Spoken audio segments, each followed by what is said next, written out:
Hi, fourth graders. This is Miss Hawk, and I'm here to help you take your Genius Hour project to the next level. Quickly, Genius Hour is something that you are doing to explore, to learn, to solve a problem, to have fun, to follow a curiosity. As we wrote here, some projects will take a few days, others weeks, or until the end of school. When you finish, let your teacher know you're ready to share. So this is really a project that isn't following hard deadlines that we give to you. This is a project where you get to practice setting a goal, thinking about how to accomplish it, and setting your own deadlines. What do you want to do every couple days? What do you want to accomplish in 1 week? So this is really practice at getting organized around a project. We're here to provide you some guidelines, and that's what I'm going to go over today. Please remember, if Genius Hour project is overwhelming and feels big and uncertain, we are here to help you figure out a project that makes sense. So just reach out to us, please. So let's go over how to get a little organized. And I've been through this a little with Case already. Also, we've had students in the past that we've worked through this project and have some suggestions. So the first thing you need to do is really settle on your final idea. What is the project that you want to do? As you move along in this project, if you realize you feel like it's too big or difficult or it's not really what you want to do, please know that you can change your idea, but let us know sooner than later so you actually follow through on something. This is all about learning. Number two, who might be your audience for your project? You can highlight who might be your audience. So if I think about what Case is doing, I would highlight this, and I can highlight it by going to the color that I want. You can pick whatever color you want. So for him, his project, his audience is really going to be his fourth grade community at Bear Creek and friends that he has around our neighborhood. So I might even click neighborhood community, but it's really just his friends. So I'm going to undo that because, again, you're going to do your own. How will you share your project with your audience? So once you settle on this idea, and Case is doing a model, so what he's going to do is he's going to create a video of his model and how it works. So for him, again, he's going to highlight what works for him, but you might want to think about how are you going to share it with the greater community, or how are you going to share it with your class? How are you going to let people know what you did and why it might be important to you? Again, I'm going to undo that so you can do your own. And fourth graders, on both 2 and 3, if you have your own idea of who your audience or how to share your project, you can put that there. What we gave you are just suggestions. In the past, I have had students create an Etsy store. I have had students start a cooking blog. So remember, you have to think about what it is you are doing and why you are doing it and who you want to share it with. Gives it purpose. Now, here are steps to get organized. Again, this is all information for you in order to help you get organized. You might have a different idea. Your parents might have some suggestions for you, or the person with whom you're working. Something we like students to think about is a mentor. Who will help you with your project? This could be a parent, family friend, an expert in the community you can email or call. So right here for Case, his dad is actually, his dad is his mentor. He's the one who's helping him with the designs for the project that he's doing. So they work very closely together in doing this. And so Case has established that. He knows that. So that's done. He knows he has a help, and you can just put an X in the column that says put an X when done.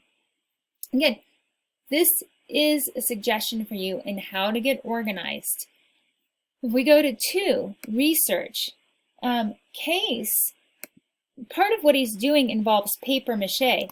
So he knew that he needed to watch videos on how to do paper mache. And so he took time to do that. So that was some research that he had to do. Also, with what he's doing, has anyone done this before and how? So he looked up on the internet what to do. So again, he's just getting himself organized with how to do this. Materials. So after he did some research on has anyone done this, how have they done it, how do you make paper mache, we made a list of everything that he needed. And he needed plywood, thick cardboard, he needed plaster, blocks of wood, paper board, metal rod. So they established what they needed, and we looked around the house and the neighborhood for what we could find. And then this is the hard one, and this is even hard for adults, 4th graders. What is the big to-do list? And we are still working on our big to-do list, so I can't fill this out for you. But if you go to example and you hover, you can click on this Genius Hour to-do list. This is an example from a previous 4th grader who did a project. So you can take a look at this.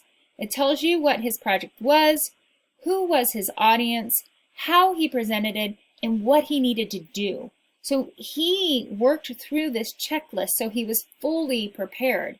And notice, 4th graders, this isn't a checklist with 3 items. This has 1, 2, 3, 4, 5, 6, 7, 8, 9, 10 items he needed to work through. Again, talk with the adult who's helping you in creating this checklist. So take the time to do that. You'll find that you're more successful. I'm going to go back to our Genius. Now, step 5, timeline, log of hours.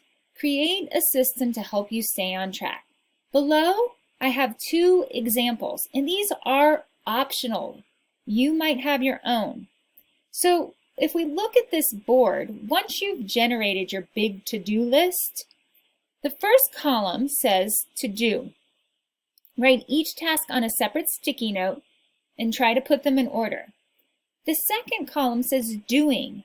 Move what task you're doing onto the doing column. It's okay to have more than one, but not too many. Then you know what you're working on right then and there. The third column is done. Yay! Once you've fully finished a task, move it to the done column. And watching your progress feels so good. You're going to be like, I am rocking this. Look at me go. Now, if you notice this picture, and it has the to-do list, the doing, and the done, 4th graders, this is a Genius Hour project that's adding to your experience in learning. This is not something you need to work on every single day unless you are so motivated by it. You might do 1 thing a week. You might do 2 things a week. This is not, I don't want you to think every day I have to be doing this, I have to hit this deadline. This is for you to work through this process to learn. So don't feel overwhelmed if you're only doing 1 thing a week. Yay, that's a celebration. Here's another optional Genius Hour learning log. Again, pick 1 to 2 tasks to complete a week if that feels reasonable to you. And you, instead of doing this board, this is for someone who's really visual. If you prefer to just keep a list, you might put the date. What did you accomplish on your project today? What do you plan to work on next? reflection on today's progress and what you learned.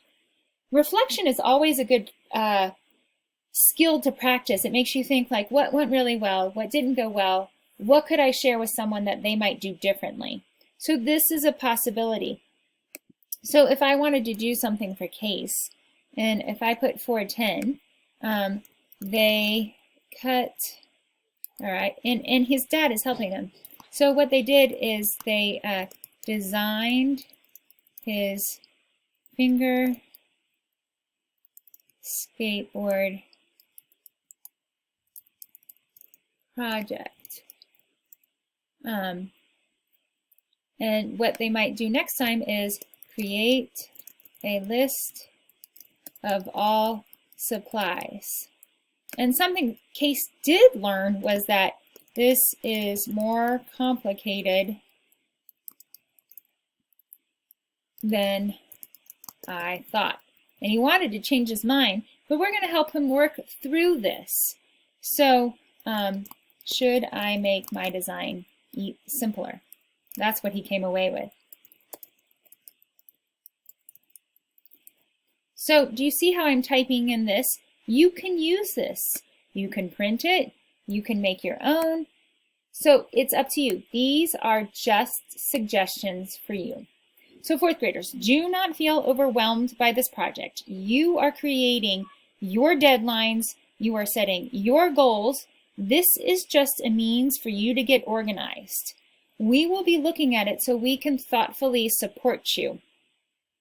It can, like I said, it might take a few days, it might take weeks, it might take till the end of the school year. You determine what you're doing and how big it is. This is all about learning. And we are so excited to see what you come up with.